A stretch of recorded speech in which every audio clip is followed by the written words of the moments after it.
Dear friends, welcome back to the channel. ಇವತ್ತು ನಾವು ಸ್ವತಂತ್ರ ದಿನಾಚರಣೆಯ ಕುರಿತು ಭಾಷಣವನ್ನು ನೋಡ್ತಾ ಇದ್ದೇವೆ. ಬನ್ನಿ.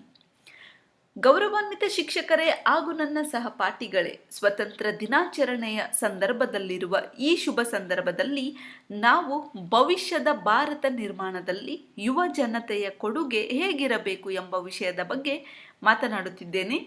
ಯುವ ಜನತೆ ಎಂದರೆ ಭವಿಷ್ಯದ ಭಾರತ ನಿರ್ಮಾಣದ ವಾಸ್ತುಶಿಲ್ಪಿಗಳಿದ್ದಂತೆ. ಇದೇ ಕಾರಣಕ್ಕೆ ಇಂದಿನ ಮಕ್ಕಳೇ ಮುಂದಿನ ಪ್ರಜೆಗಳು ಎಂದು ಹಿರಿಯರು ಹೇಳುತ್ತಾರೆ. ಭಾರತದ ಮುಂದಿನ ಸತ್ಪ್ರಜೆಗಳಾಗಬೇಕಿರುವ ನಾವು ನಮ್ಮ ಸ್ವತಂತ್ರ ಹೋರಾಟಗಾರರು ಹಾಕಿಕೊಟ್ಟ ಮಾರ್ಗದಲ್ಲಿ ಸಾಗುವುದು ತುಂಬಾನೇ ಮುಖ್ಯವಾಗಿದೆ. ಸದೃಢ ಹಾಗೂ ಸಮೃದ್ಧ ಭಾರತವನ್ನು ನಿರ್ಮಿಸುವ ಜವಾಬ್ದಾರಿ ನಮ್ಮೆಲ್ಲರ ಹೆಗಲ ಮೇಲಿದೆ.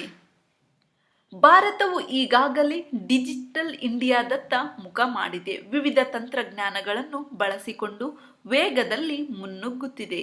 ಭಾರತದ UPI ವ್ಯವಸ್ಥೆಯು ವಿದೇಶಗಳಲ್ಲಿಯೂ ಮನೆ ಮಾತಾಗಿದೆ. ಸ್ವದೇಶಿ ನಿರ್ಮಿತ ವಸ್ತುಗಳಿಗೆ ವಿದೇಶಗಳಲ್ಲಿ ಮನ್ನಣೆ ದೊರೆಯುತ್ತಿದೆ. ಇದೇ ರೀತಿ ಭಾರತವನ್ನು ಇನ್ನಷ್ಟು ಉತ್ತುಂಗಕ್ಕೆ ಒಯ್ಯುವ ಕಾರ್ಯ ನಮ್ಮಿಂದ ಆಗಬೇಕಾಗಿದೆ.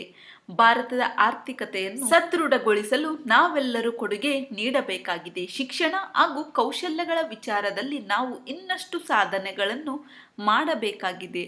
ಅಸಮಾನತೆ, ಬಡತನ ಹಾಗೂ ಸಾಮಾಜಿಕ ಅನ್ಯಾಯಗಳಂತಹ ಪಿಡುಗುಗಳನ್ನು ದೂರ ಸರಿಸಿ ನಾವು ಸಮೃದ್ಧ ಭಾರತವನ್ನು ಕಟ್ಟಬೇಕಾಗಿದೆ.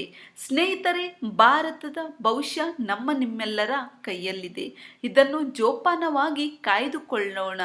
ಸಮಾಜದಲ್ಲಿ ಪ್ರಜ್ಞಾವಂತ ನಾಗರಿಕರಾಗಿ ಬಾಳೋಣ.